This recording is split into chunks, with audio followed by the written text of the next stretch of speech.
دوپہر کے 3 بجے ہیں۔ السلام علیکم، یہ ریڈیو پاکستان ہے۔ شہریار احمد سے خبریں سنیے۔ اہم خبروں کا خلاصہ۔ وزیر دفاع نے کہا ہے کہ پاکستان میں دفاع سمیت تمام شعبوں میں منافع بخش سرمایہ کاری، مشترکہ منصوبوں اور تجارت کے لیے وسیع مواقع موجود ہیں۔ پاکستان اور برطانیہ نے دو طرفہ تعاون مستحکم کرنے اور موسمیاتی تبدیلی کے چیلنجز سے نمٹنے پر اتفاق کیا ہے۔ پاکستان اور ایشیائی ترقیاتی بینک نے ماحول اور آفات سے نمٹنے کے لیے ماحول دوست اقدامات میں اضافے کے پروگرام کے لیے $50 کروڑ کے قرضے کے معاہدے پر دستخط کیے ہیں۔ کل جماعتی حریت کانفرنس نے آج اعلی قدر کے شہداء کو ان کے یوم شہادت پر شاندار خراج عقیدت پیش کیا ہے۔ گروپ 20 کے رکن ممالک کے رہنماؤں نے غزہ اور لبنان میں جنگ بندی پر زور دیا ہے۔ 4 روزہ یونیورسٹی سپورٹس اولمپیاڈ کل سے اسلام آباد میں شروع ہوگا۔ اور اب ان خبروں کی تفصیل۔ وزیر دفاع خواجہ محمد آصف نے دفاعی پیداوار اور برآمدات کا حجم بڑھانے کے لیے سرکاری اور نجی شعبے کے درمیان اشتراک عمل پر زور دیا ہے۔ انہوں نے یہ بات دفاعی نمائش اور سیمینار آئیڈیاز 2024 کے 12ویں ایڈیشن کی افتتاحی تقریب سے خطاب کرتے ہوئے کہی، جو آج ایکسپو سینٹر کراچی میں شروع ہوئی۔ انہوں نے کہا کہ پاکستان میں دفاع سمیت تمام شعبوں میں منافع بخش سرمایہ کاری، مشترکہ منصوبوں اور تجارت کے وسیع مواقع موجود ہیں۔ انہوں نے انسانی سرمایہ میں سرمایہ کاری اور اس صنعت میں ماہرین کے لیے کاروبار دوست ماحول پیدا کرنے کا سلسلہ جاری رکھنے کا عزم ظاہر کیا۔ وزیر دفاع نے جغرافیائی تصویراتی ماحول کے حوالے سے کہا کہ آج سلامتی کے ماحول میں بڑھتی ہوئی مشکلات سے نمٹنے کے لیے وسیع تر تعاون کی ضرورت ہے تاکہ کثیر جہتی چیلنجز پر قابو پایا جا سکے۔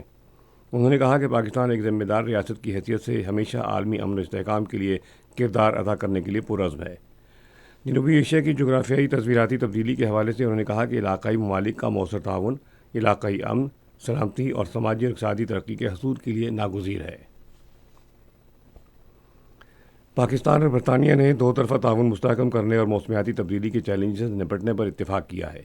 یہ اتفاق رائے آج اسلام آباد میں برطانوی انڈر سیکرٹری آف اسٹیٹ ہمیش فلکونر اور نائب وزیر اعظم اور وزیر خارجہ اسحاق ڈار کے درمیان ملاقات میں ہوا۔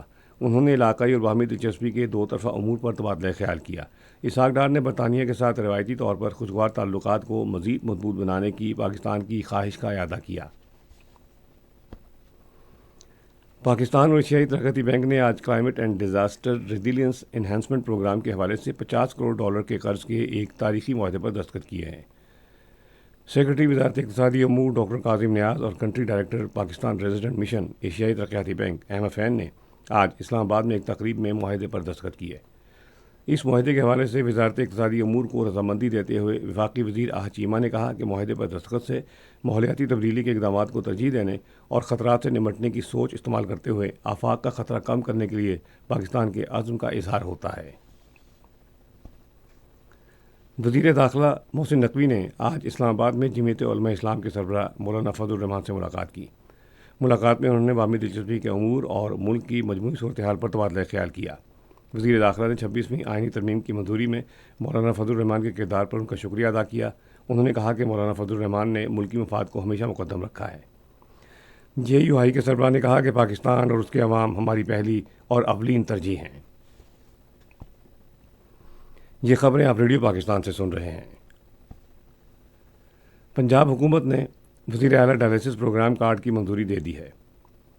آج لاہور میں ایک اجلاس کی صدارت کرتے ہوئے وزیر اعلیٰ مریم نواز نے ڈائلیسس کے مریضوں کے لیے فنڈز میں $1 لاکھ تک کا اضافہ کیا۔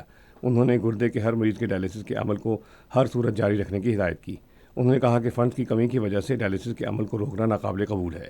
وزیر اعلیٰ نے پنجاب ہیلتھ کیئر کمیشن کو ہدایت کی کہ ڈائلیسس سینٹرز کے لیے طے شدہ معیاری آپریٹنگ طریقہ کار پر عمل درآمد یقینی بنایا جائے۔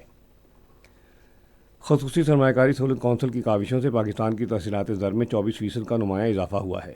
تازہ ترین اعداد و شمار کے مطابق پاکستان کی سالانہ ترسیلات زر گزشتہ ماہ کے دوران $3 ارب رہیں۔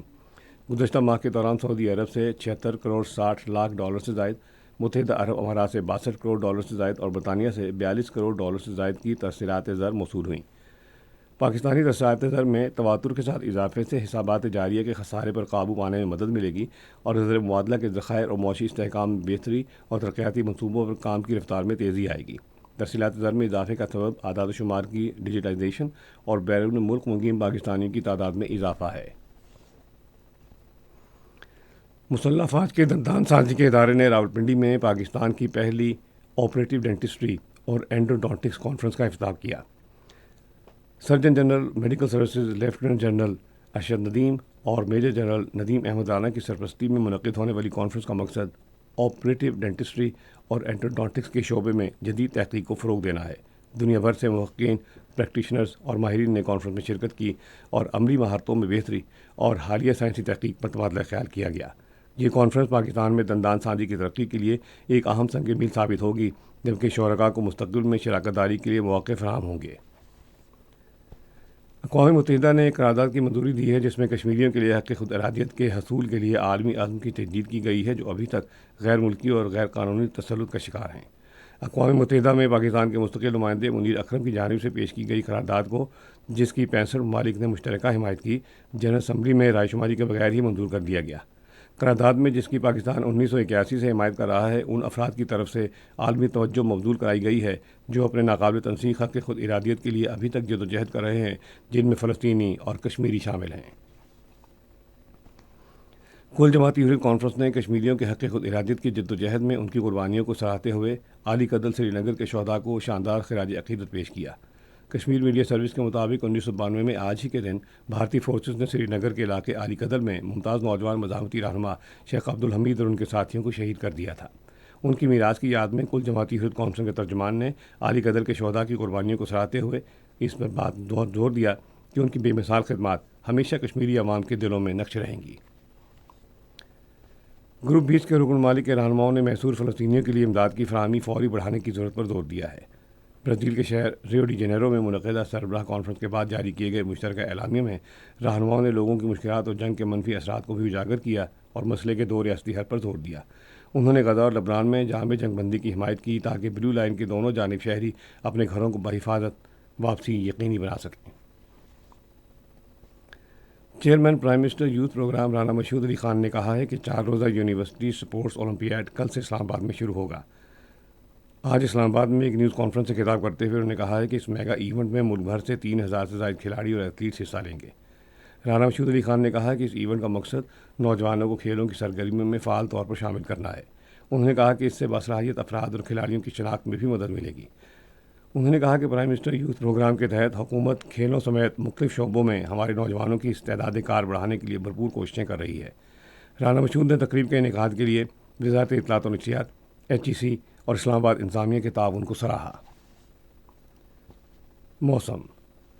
محکمہ موسمیات کی پیشگوئی کے مطابق آئندہ 12 گھنٹوں کے دوران ملک کے بیشتر علاقوں میں موسم زیادہ تر خشک اور سرد رہنے کا امکان ہے، جبکہ پنجاب کے میدانی علاقوں میں رات کے اوقات میں سموگ اور دھند چھائی رہے گی۔ آج ریکارڈ کیا گیا بعض بڑے شہروں کا درجہ حرارت۔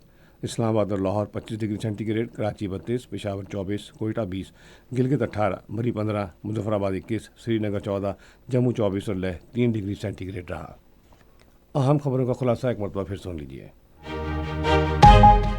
وزیر دفاع نے کہا ہے کہ پاکستان میں دفاع سمیت تمام شعبوں میں منافع بخش سرمایہ کاری، مشترکہ منصوبوں اور تجارت کے لیے وسیع مواقع موجود ہیں۔ پاکستان اور برطانیہ نے دو طرفہ تعاون مستحکم کرنے اور موسمیاتی تبدیلی کے چیلنجز سے نمٹنے پر اتفاق کیا ہے۔ پاکستان اور ایشیائی ترقیاتی بینک نے ماحول اور آفات سے نمٹنے کے لیے ماحول دوست اقدامات میں اضافے کے پروگرام کے لیے $50 کروڑ کے قرضے کے معاہدے پر دستخط کیے ہیں۔ کل جماعتی حریت کانفرنس نے آج علی قدر کے شہداء کو ان کے یوم شہادت پر شاندار خراج عقیدت پیش کیا۔ خبریں ختم ہوئیں۔ مزید خبروں اور تجزیوں کے لیے آئیے ہماری ویب سائٹ پر، پتہ ہے radio.gov.pk اور فیس بک کے link radio Pakistan news official پر براہ راست ویڈیو سٹریمنگ بھی ملاحظہ کیجیے۔